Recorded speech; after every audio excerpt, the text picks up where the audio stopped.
We are here with Cordell Tinch, one of the hottest hurdlers in the country, one of the hottest names in track and field. Cordell recently ran 12:87 at the 2025 Shanghai Diamond League. Personal best, meet record, tied for the fourth fastest time in history in the 110-meter hurdles. But I think the great thing about you, Cordell, is your journey to that moment. It hasn't been straightforward. You had a standout high school career in Wisconsin, left the sport entirely for 3 years, working jobs like selling cell phones, and completely removed from competition. Fast forward to today, you're a global contender in just your second year as a professional. One of the most inspiring comeback stories in the sport. Cordell, thank you so much for joining us here today. No, of course. I love to come out and just speak about the sport, grow us as an entirely thing, because, a lot of people know those top four names if they don't really watch track, and they can say, oh, I want to get into it, but it's tough to get content with athletes when people don't know how relatable they are. When in reality, we're all just like everybody else. We just happen to run fast or jump far or throw far. And your story is incredible. I always like to start these interviews at the very beginning. How did you get involved in track and field, and were you always drawn to hurdling, or did that passion develop for you over time? I think I started track in middle school. I had always been a football kid, though. I remember one of my early stories from my stepdad. He had told me that he came home from work and he worked swing shift, worked 6 a.m. to 6 p.m. or 6 p.m. to 6 a.m. But he came back, I don't know if it was a morning or a night, but he came back and I was watching a football game, but I was this close to the TV. And he was like, what are you doing? And my response, less than 10 years old, was, I see the game better this way. And so, from that moment, he was he told my mom, he's like, we got to find a football field to put him on, because I don't know what he's talking about. And so I had always been a football kid, but then middle school was just another sport. I feel like a lot of football players run track because they just kind of correlate for whatever reasons together. So got into that, but I'd always been a jumper throughout a lot up until my 8th grade year. So I think I started in 5th grade, not in middle school. And then my 8th grade year at the school I was at, there was a kid on our team named Lucas, and he had won every hurdle meet from the beginning to the end, and I was doing high jump, triple jump, long jump, and running the 4x1. And at our last meet, they were like, you guys can do whatever meet you want, because we don't have I didn't know that AU track even existed. I didn't know none of that. And so we didn't have a state meet or anything. We just had a last meet of the year, and we just kind of did whatever. So I think we did the 4x4, and then I chose to do the hurdles because I said I have to beat him, because he was also on the basketball team. And I was like, I just want to see what I would do in the race. And our high school coaches happened to be there, of the high school we were all going to. And I ended up winning that race. And the hurdle coach from the high school was like, yeah, when you come up here, you're hurdling, and there's nothing you can say that's going to change that. And so I'm thankful that, I ventured out then to get to hurdling. But yeah, hurdling was just kind of something that was natural to me. It wasn't something that I went and seeked out. It kind of came and found me. Did you eventually beat Lucas in high school? And what was that, stellar high school career like for you in the state of Wisconsin? Honestly, I really don't think that my high school, in comparison to a lot of the people that I've been around, yes, don't get me wrong. As a freshman, I believe I was in the top 10 for triple. And I think I made the semifinal or the final of hurdles. And then my sophomore year, I had won. Sophomore year, I believe I had won. I don't know what I won, but I won something. I'm pretty sure I was the state champion something. And then my junior year, I won triple and long jump, and I took second in high jump and hurdles, I believe. And then I didn't compete my senior year due to off the track issues that, you just got to grow up sometimes. And so I didn't compete my senior year. And I really I don't think Lucas hurdled in high school. Now that I go back and think about it. Well, maybe we should connect with reconnect with Lucas. But you go to a small D2 school in Minnesota. You mentioned you didn't compete your senior year. What was that like? Going to a D2 school, maybe not really getting those looks and that attention that maybe you thought you should have deserved in your junior year. And how did that propel you to kind of have that underdog mentality and really that great and fight? So it started out of like during my recruiting process during my basically during my sophomore and junior year. I was telling a lot of schools because a lot of people have been finding out that Tyrese Halliburton, who plays for the Yeah. Pacers, their starting point guard, that me and him are really good friends. And so I was a 3-sport athlete playing basketball, football, and track. And basketball was a thing that I just kind of always did for fun. I never really took basketball serious. I just never could see myself in the gym shooting thousands of shots. It just didn't sound like something that I would do.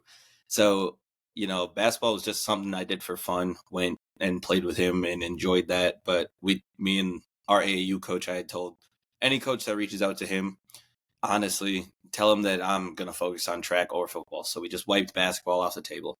And then I really, really, really always wanted to be a football player. And that was a big thing of coming out of high school. I wanted to find somewhere I could do both because I figured I had the capacity to do both. And so graduating, I was signed. I don't know if I signed my junior or senior year, but I signed to go to Minnesota, the University of Minnesota, to play football and to run track. And I went there in that first summer, the summer workouts of doing summer workouts for football and basically your off season for track. I was like, I don't know how people are doing this. If this is what they're actually doing, this is killer because I've never had I didn't have a good sleep schedule back then, but my mom was like, I know you're tired because I was going to bed at like 8 p.m., having to wake up at 5 a.m. to go lift. And like that just kind of drained me over that first summer after graduating. So I got to the semester and I ended up transferring to the University of Kansas to follow the track coach that was at Minnesota. He had recruited me all throughout high school, and I was honestly very, very, very close, still am to this day, with him. And he had me come down to KU, and honestly, getting to KU was a big thing just because I was able to be a track athlete and just kind of explore everything. And I'm pretty sure I ended up winning the Big 12 Freshman of the Year that year. I was the indoor season we kind of were training through, but outdoor I had won the 110s. I believe I took like third or fourth in high jump, like third or fourth in long jump as well. So to get into track then it was a real big thing just to finally put everything into the sport, and it's given a lot back. But you were completely out of track and field for 3 years, correct? Yes. So What after was that time like for you? Mentally and emotionally. I did a little research, and I mean, you were selling phones, you were working regular jobs, and then to compete again, to have that spark to compete and return. What was that moment like? You knew you wanted to come back. so it was the reason why I think I'm a firm believer in everything happens for a reason is, so while I was at Kansas, my roommate that I had there, Trayvon Ferguson, he was a triple jumper at KU at the time. And then when COVID happened and shut everything down, I just went home. Like when we all got sent home, like being at home and being in Green Bay, like it was just tough for me to have the mindset to be able to do schoolwork. And again, that's something you got to grow up and it's something you got to learn. But at the time, I was like, when I first got into a college campus, I was 17. So I'm in my second year of college and I'm 18 years old. And school gets shut down and I get sent home. And I don't have all the study habits and all that ingrained yet or learning how to do that. So going home, it was just tough. And I got to a point where I just was like, I'm just not coming back. It's not going to work for me because I'm going to have to sit out anyways because grades aren't good. Therefore, I was like, if I sit out for a year, it's only going to get worse for me. And that was just kind of my mindset on it. And so I went home initially and I thought I made the right decision. And then I got just kind of, when you are really passionate about something and you think you can get away from it and you don't need to do it, at some point it comes back and you see it on TV and you're like, I could be doing that. And like that, those types of things were just kind of like sitting and eating at me. And I just kind of got down on myself and was real, just like not, I wasn't happy. And it's probably the best way to say it. I just wasn't happy. And so it was just a matter of, go to work, provide for yourself, be able to put a roof over your head, those things, just, survival. And so then it would have been like November of 2022, going into 2023. Trey calls me and he's like, hey, because he was supposed, I believe he was looking at going to North Carolina A&T, and that had fallen through for him. But at a point in time, me and him went to Coffeyville for a semester to try to get our grades back to where we wanted to, so we'd go back to KU. But we were there for a semester, and that also didn't work out. So a lot of the people that we met at Coffeyville were here in Pittsburg, Kansas, at Pittsburg State University. And they had reached out to him and said, hey, if you're not going to A&T, come here. We've already talked to the coaches. They'll get you here.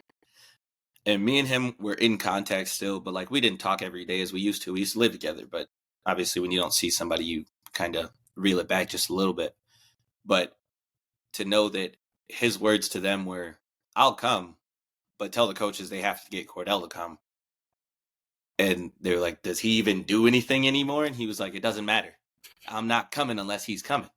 And so he called me after he got off the phone with them and he said, hey, we're going to Pitt. And I said, I said, I got to work tomorrow. I'm not going anywhere. And he just kind of reiterated, because a lot of people that have interacted with me, whether it was at Minnesota, at KU, at Coffeyville, in Green Bay, people that have come across me, they've said it for a long time. And I've never like fully believed it, just because I think it's people just kind of blowing things up and gassing it up a little bit. But a lot of people have said that I'm one of the most talented athletes they've ever crossed paths with, that I'm just athletically gifted. And, he reiterates all of that. And I'm like, all right, fine. If you can share your location with me or FaceTime me and show me that you are in Pittsburg, Kansas, I'll quit and I'll book a flight and I'll move down there and I'll come back to school. So then we get to December, and I don't think he had said much to me, like, since November. So I was like, okay, I'm going to just continue to work because he's not serious. And it was like a couple days after Christmas, he called me and he said, hey, I just got out here. When do you get out here? And I was like, I thought this was a joke. And no. So then I talked to the head coach the next day and we got everything figured out. The day after that, I went in, quit my job. 2 days after that, I moved down to Pitt, and we got right back onto the track, got back to working out. And honestly, it was something that I knew I missed, but I didn't realize how much I missed it. When I got back into Pitt, I think they had a meet the week after I got there, but I was still waiting to get cleared by the NCAA to be able to compete. But they had a home meet, and I was just watching it. And I remember, I don't know what race it was. I think they might have been running the 60 or something, but it was an indoor meet, and I grabbed Trey and I said, I cannot wait to compete. I cannot wait to hear a gun go off, have a jersey on, just to be able to go and run again. And he was like, I knew you'd feel that way when you got back here. We just needed to get you here. I just got the chill bumps in the moment. Like, to know that somebody believes in you, that is saying, he's putting his career on the line in a way and saying like, hey, I'm not coming if Cordell's not coming. Like, what does that mean? A lot of people might have said things, and like you said, maybe it was just to toot your own horn, but to have somebody in your corner that says like, no, I see it, I believe it, I'm not going if you're not going, I'm going to drag you along and we're going to do this together. Like, that's got to be a turning point in this story. Like, yes, you could be working at Nokia right now. Like, he is a true brother, is somebody, and that's why I said I believe everything happens for a reason, because I don't think that my story goes the same way if I never crossed paths with him in Lawrence, Kansas, because he is somebody who genuinely believes in me entirely, just the same way I believe in him entirely. And there's just something about the fact that when we're both in the same facility training, both of us, at this point in time, we don't do the same event because he's a triple jumper and a long jumper. But the fact that we're both in a facility, you can see it in any of my practice reps that are recorded. If he's there, he pauses his rep to watch mine. If he's on the runway, I'm pausing my rep to look at his. No matter how tired I am, I'm looking to see what's he look like on the runway. After my races, even if my coach is there, I'll talk to my coach first, but then I'll also talk to him like, what did you see? He'll do the same thing with his jumps. Jesse said this, but what did you see? Like, we're just so locked in that it's a true bond that I am unbelievably grateful for, because without it, there's no 1290, there's no 1296, there's no 1287. I mean, even though it was windy, there's no 1287 in college, there's no 1287 now. None of this, I believe, happens if I don't cross paths with him to get to where I am now. What was the biggest challenge about returning to the sport after such a long layoff? Because I mean, you can't just go right in and be great right away. Like, what was that like? So honestly, I think the biggest thing was, in a sense, I had to learn how to hurdle again, because all of us hurdlers know hurdling is a rhythm event. Yes, you can be fast, but there's a certain rhythm that every hurdler has for themselves in order to know if they're doing something right. And I remember our head coach, Kyle, love him to death, don't get me wrong. But when I found this out, I was like, he had no belief in me. Because, so when I first got here, the way I looked in practice, him and Jesse, our long jump coach, they were talking, and Kyle was like, he's like, I'll be happy if he goes, 8-0 in the 60 hurdles. And I was like, whoa, I'm not an 8-0 guy. But then when I thought about it and I looked at it, my fastest time prior to me running in Pitt was a 791. And I was like, I always thought I was better than that. But at the same time, those are the numbers. And he's looking at how I'm hurdling here in practice. It looks like I don't know my left foot from my right foot currently. And so it was just like having to relearn how to hurdle. And once we got into it, I told him, I said, look, I know it looks rough. And this is prior to me running my first meet at Washburn. I was like, look, I know it looks rough, but when the gun goes off, I promise things will shift back into place. That's just the type of athlete I am, that when it's actual competition, not because you can't ever simulate. That's the one thing with track. You can't simulate a meet in practice. You'll never be able to. It's just not possible for us. We can't get that same adrenaline rush that we get on meet days. And I said, when the gun goes off, things will make more sense and we'll have a better base to train with. And I believe I went out and ran 7.6. And I think I went 7.7 and then 7.6. And I long jumped like 25 feet. And I was like, see, I just needed to be in a competition. I promise I know what I'm doing out here. And that just kind of like that basis of like not having a fall training and only training for 2 weeks and being able to be at this point. It was just something that kind of started a fire. But at the same time, I didn't know to what capacity I would make it to within track and field. And again, those people around me were saying, I don't know if this is what no training looks like. If we put 2 weeks of training in, what does 2 months of training look like? And when we got to that point, that's when we started running really fast, to the point where people were like, I don't know if he's a college athlete anymore. I think he needs to go somewhere else. I think he needs to be a pro.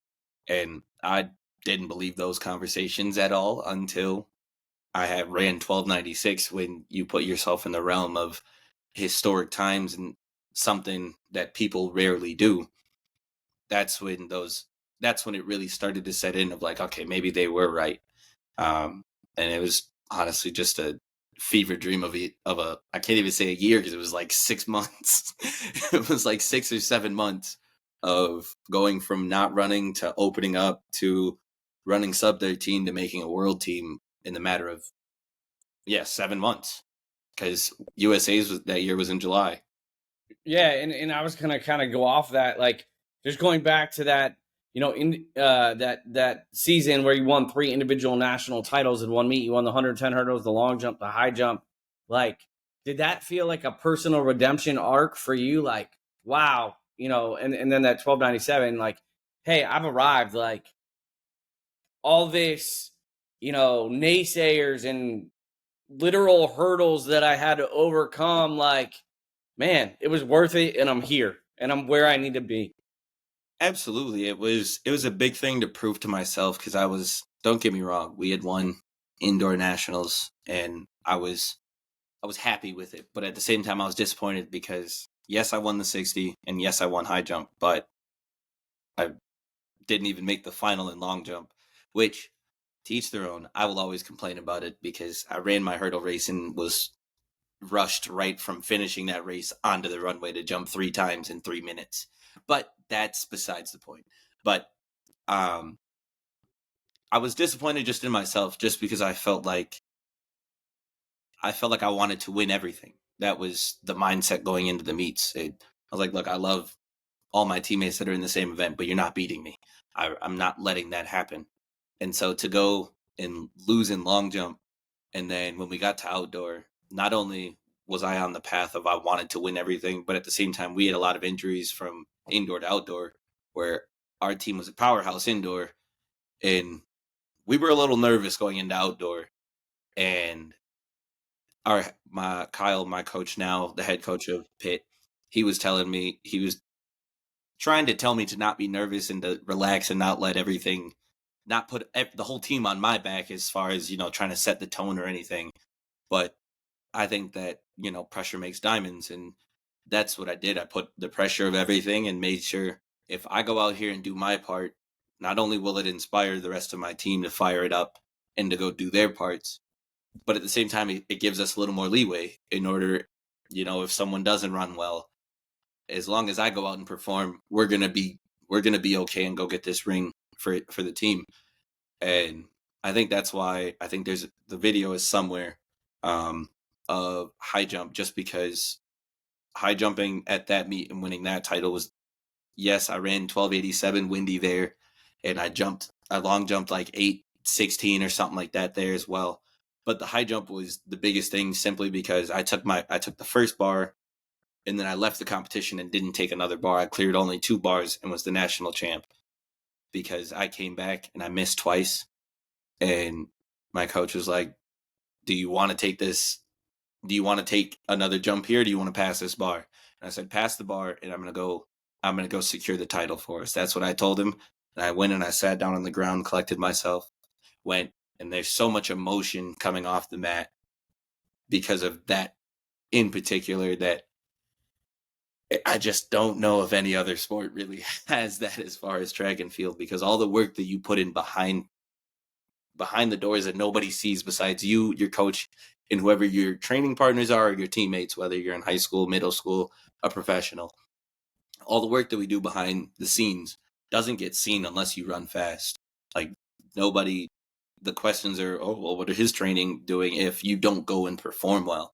So to achieve something in our sport is always a great thing, because it means what you're doing is working and you're following the right plan. Yeah, and it's definitely, that hard work is coming to fruition. Shifting to Shanghai and your latest competition, that Diamond League 1287. That was electric. Obviously, a PR, a meet record. Tied for U.S. number 4 all time. What was going, or the 4th best all time? What was going through your head when you saw the time come up? Honestly, it was like, I was very confused. Don't get me wrong, because I still, even though I ran it already, I still don't think I'm in 12.8 shape. Just like, I believe I was just knocking race rust off still and just kind of getting back in the swing of the season. And yes, 13.0 was good, but at the same time, from the older people I've talked to, the vets that I'm around, it's hard to travel from the US over to Asia, especially, and to run something that fast. That is a tough thing for us Americans to go over there and do. It is not often that we run our best times over there, especially in the realm of only 3 people ever running faster than it. It's tough, especially when you're not at a World Championships, Olympic Games, where you're over there. Just being at a Diamond League meet, or being at any of the other meets, it's tough to go over there just with the travel, the adjustment to time, the jet lag, like all of that. It's tough. So when I saw 12, because the flash time was 12:88, and I was like, okay, that's fast. No doubt about it. But it also instantly made me more hungry of, if this is what we're doing now, what can we achieve with this season? Where can we get to if we didn't think we were anywhere near this now? Like, of course, running 12:8 was one of my goals coming into the season. I wanted to run fast this year. But I didn't think I would do it in my third meet. That, like, to get there already, I was like, okay, we're opening doors and we're on the right path. But it was, shocked. I didn't even realize that it would be a top 5 time all time. I didn't realize I was asserting myself with those types of names, but it's still hard to believe, especially because I live in a small school town, and I'm just a regular person here. Most people walk around, and I mean, now people know that I live here, and they're like, "Hey, that's the track dude." That's how I get referred to. But like, I just like being low key, and it's just weird, asserting yourself up there where people now know who I am. I mean, in your post race comments and interviews, you said you felt a big performance coming on. Was it, hey, I know something big's coming, but I just don't know how big? And was there something in training or your training block leading into the meet that kind of, hey, I don't know what that number is, but I feel like we got a good one coming? I think it was more of, I didn't expect a PR. Honestly didn't expect to go sub 13, and if I did, it would be 12:99. That's where I kind of was, especially it was just the way we felt going into the week when we got to China, and I was doing workouts over there just because of how early it is. It's not like we go over there and just kind of maintain, like, we're still doing hard workouts while we're out there. So like, the way going through those, the way I felt and sending the videos back to coach, he was excited for the race. I was excited just to be competing again, to open up in the Diamond League, especially in Xiamen. I really wanted to perform well there. Being my third time being there, I wanted to go win a race. That was also another thing, is I hadn't, for as long of a year as last year felt, I didn't win a race last year. So that was another big thing, was I wanted to win a race, whether it was a Diamond League meet, whether it was at USA's. I needed to get my first pro win and just kind of be able to relax a little bit. And so to go into a field with, 2 of the 3 medalists from Paris in Xiamen and be able to get a win, it opened up just my mind a little bit more and relaxed me. And then to go into Shanghai and have the 3rd medalist of that Paris field being that, it was just another thing of, you can't win and then regress. So I felt like I was going to be able to go out and compete very well. But yeah, I didn't think I would go from 13:06 to 12:87, because in a week that is a big jump. But sometimes when the iron's hot, the iron's hot. You break down those races. You look at the video.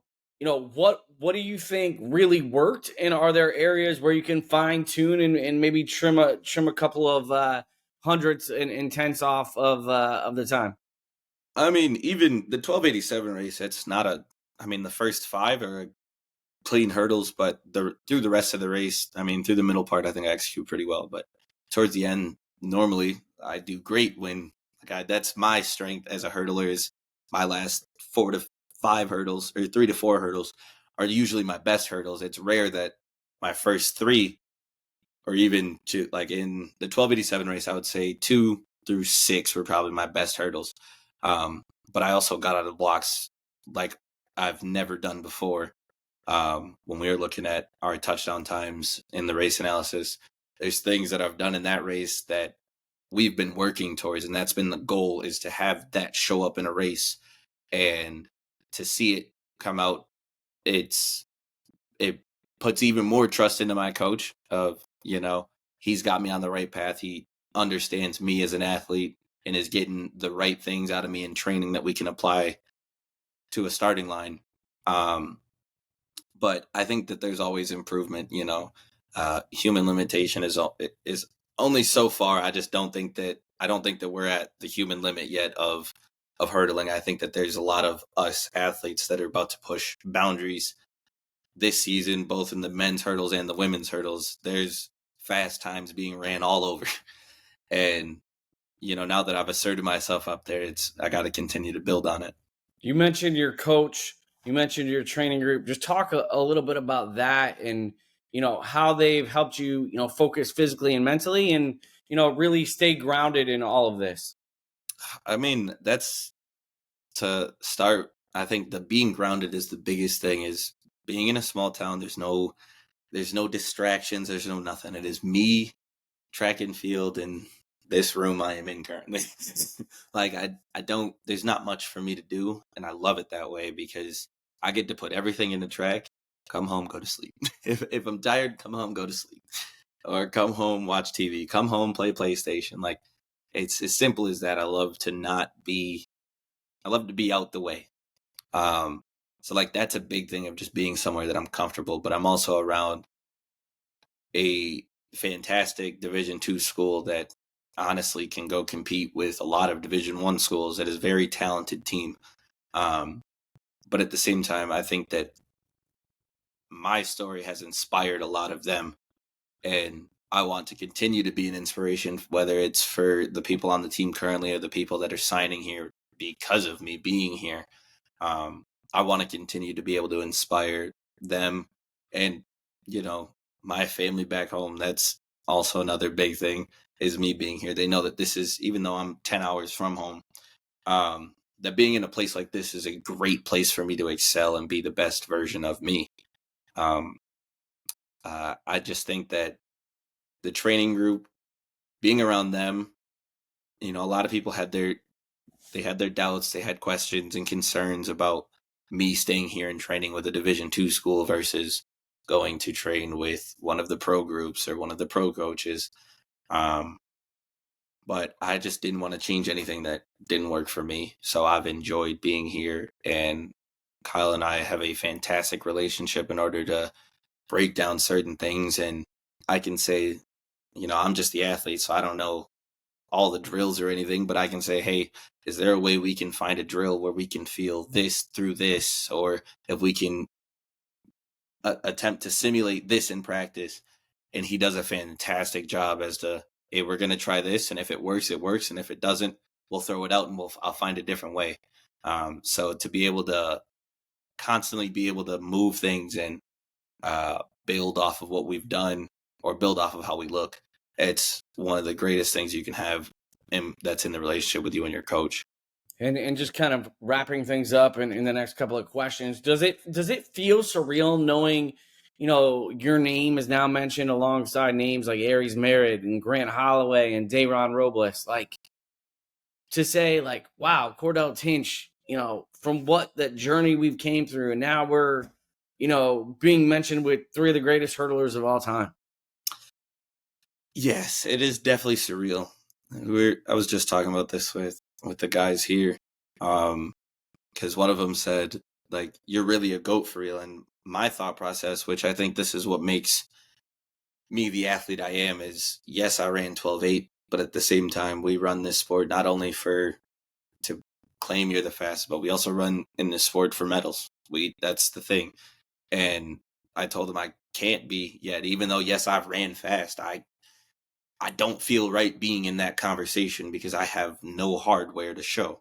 And that's my mindset. And that's why this season yes, it's a fantastic start, but at the same time, if we're in September and I'm not in the final, then this season and yes, I'm going to be happy, but at the same time, I'll be thoroughly disappointed because I can't be in that conversation with these great, fantastic athletes and hurdlers when there's a difference between what they've done in their careers and what I've done.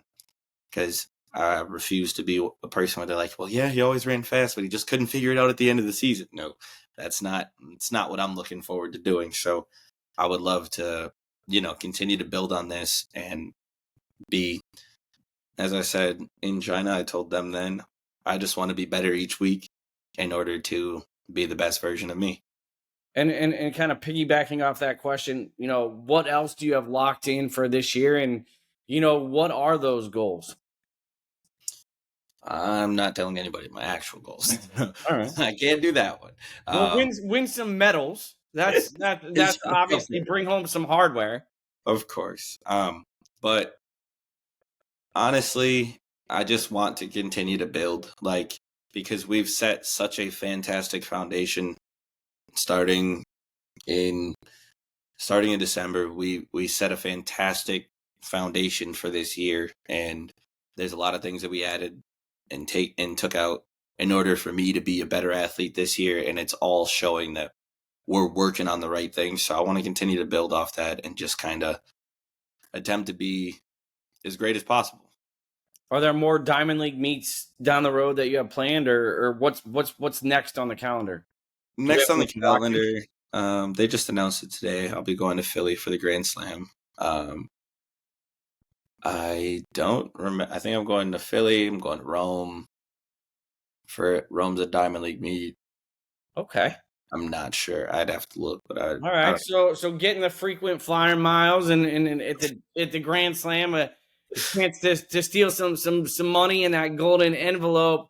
You reflect on your journey, high school to stepping away, D2 national champion, and now one of the hottest names in hurdling.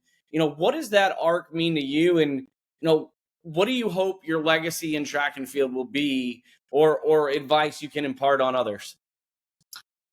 I mean, of course, just like with my personality and how I am, I want to be great. And some people will say, hey, I've already established that I am great now that I've ran 1287. But for me, that doesn't, as I said, it doesn't fully line up until there's medals, or even if it was the world record, like things like that. I just don't think that I'm allowed to be in those conversations if I'm not in one of those two realms. So I think that that's ultimately the goal for my career, is whether it's a gold medal, whether it's a world record, one of those two. I feel like I would have to cross that line in order to be established as a great, and never really being satisfied with where I'm at and always climbing and striving to do something better. And that's kind of been the story of my entire journey. Whether it was like, that was the same mindset I had while working when I was questioned, how long are you going to work at US Cellular? And I was like, well, I mean, at this point I might as well be the manager, because that's the goal, is you don't just want to be an employee. I want to get to the next point. I want to continue to get to the next space. And that was my mindset then. And I guess it's just a lifestyle I have, of never really being satisfied. And that's the biggest thing that, if my story says to anybody and inspires anybody to do, that's the thing, is regardless of what it is, put your all into it and don't be satisfied with where you're at, because there's somewhere else you can be. I love everything you stand for. I mean, who knows? Maybe it'll come full circle, and we'll see a US Cellular sponsorship down the road. Cordell, man, want to thank you really for taking the time to share your story with us today. I think your journey is a powerful reminder to all of us that it's never too late to chase greatness. And, sometimes that path isn't a straight line. So best of luck the rest of the season. We'll be watching and cheering you on in your journey. We know you have the Grand Slam in Philly coming up, the Rome Diamond League. But I think, everyone who watches this video is going to become a Cordell Tinch fan and get behind your journey. Again, really, really appreciate you taking the time here today. No, of course, anytime.